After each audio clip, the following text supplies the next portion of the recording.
Hey folks, welcome to JinjerMonkey. Please like, share and comment. Also subscribe to stay connected.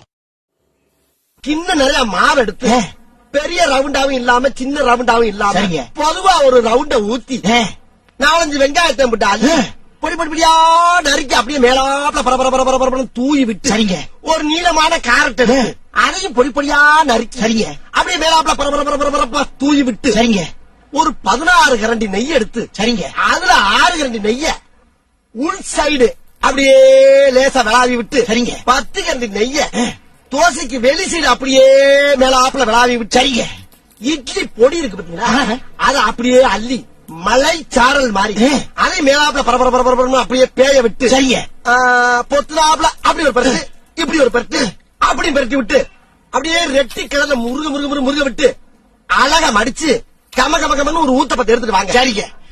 அன்னைக்கு ஊத்தப்ப